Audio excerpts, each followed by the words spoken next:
Global چین data lab کے مطابق ہر سال کچھ مہلک ترین قدرتی آفات، زلزلے، آتش فشاں پھٹنے، سمندری طوفان، سونامی، سیلاب، جنگل کی آگ اور خشک سالی اوسطاً تقریباً 60,000 افراد کو ہلاک کرتی ہے۔ اس ویڈیو میں دنیا کے سب سے مہلک قدرتی آفات پر نظر ڈالتے ہیں، جن میں زلزلے، طوفان اور سیلاب شامل ہیں۔ 5ویں نمبر پر 9.1 شدت کا ایک تباہ کن زلزلہ ہے جو 26 دسمبر 2004 کو سماٹرا، انڈونیشیا کے مغربی ساحل کے نیچے سمندر کے اندر آیا تھا۔ اس زلزلے نے ایک بڑے سونامی کو جنم دیا جس میں تقریباً 2,30,000 افراد ہلاک اور 20 لاکھ کے قریب لوگ بے گھر ہو گئے تھے۔ 500 میل فی گھنٹے کی رفتار سے سفر کرتی ہوئی یہ سونامی زلزلے کے جھٹکوں کے بعد 15 سے 20 منٹ میں زمین پر پہنچ گئی، جس سے رہائشیوں کو اونچی زمین پر بھاگنے کے لیے بہت کم وقت ملا۔ طوفان نومبر 1970 کو، جو اب بنگلہ دیش ہے، اس وقت کے مشرقی پاکستان سے ٹکرایا۔ NOAA کے ہریکین ریسرچ ڈویژن کے مطابق طوفان کی تیز ترین ہوا کی رفتار 130 میل فی گھنٹہ تھی، جو اسے سیفر سمپسن ہریکین پیمانے پر بڑے سمندری طوفان کے برابر بناتی ہے۔ اس کے لینڈ فال سے پہلے ایک 35 فٹ طوفانی لہر خلیج بنگال سے جڑی نشیبی جزیروں پر بہہ گئی، جس سے بڑے پیمانے پر سیلاب آ گیا۔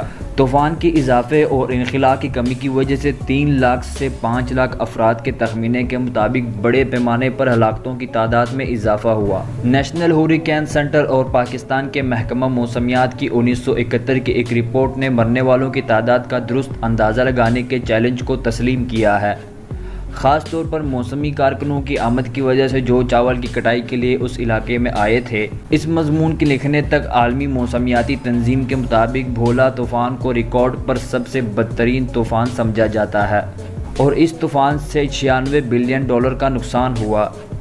تیسرے نمبر پر تاریخ کا سب سے مہلک زلزلہ 23 جنوری 1556 کو چین کے شانزی صوبے میں آیا۔ اسے جیجنگ گریٹ ارتھکویک کے نام سے بھی جانا جاتا ہے، جس کے بادشاہ کے دور میں یہ آیا تھا۔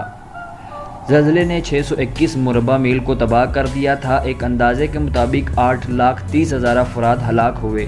اس خطے کے لوگوں کے سطح مرتفع میں تراشے گئے، غار منہدم ہو گئے۔ زلزلے کی درست شدت تاریخ میں کھو گئی ہے، لیکن جدید دور کے جیو فزکسٹ اس کی شدت 8 کے لگ بھگ بتاتے ہیں۔ چائنا میں یلو ریور 1880 کی دہائی کے آخر میں اپنے ارد گرد زیادہ تر زمین کے اوپر غیر یقینی طور پر واقع تھا، جس کے بدولت دریا پر قابو پانے کے لیے بنائے گئے ایک سلسلے کی بدولت یہ وسطی چین کے کھیتوں سے گزرتا تھا۔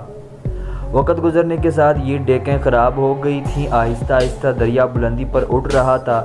جب ستمبر 1887 میں شدید بارشوں نے دریا کو بہا دیا تو یہ ان ڈیکوں کے اوپر سے آس پاس کے نشیبی زمین میں پھیل گیا، جس سے 12,000 مربع کلومیٹر زمین ڈوب گیا۔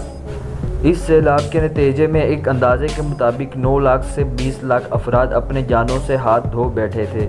1931 کا وسطی چین کا سیلاب دریائے یانگسی نے اپنے کناروں کو اوپر کر لیا، کیونکہ موسم بہار کے پگھلنے سے 600 ملی میٹر سے زیادہ بارش ہوئی تھی۔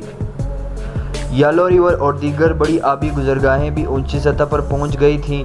سیلاب نے تقریباً 1,80,000 مربع کلومیٹر کو ڈبا دیا اور یانگسی کو ایک دیوقامت جھیل یا سمندر میں تبدیل کر دیا۔ حکومت کے اعداد و شمار کے مطابق مرنے والوں کی تعداد تقریباً 20 لاکھ بتائی گئی ہے، لیکن دیگر ایجنسیوں بشمول NOAA کا کہنا ہے کہ یہ 3.8 ملین لوگ ہو سکتے تھے۔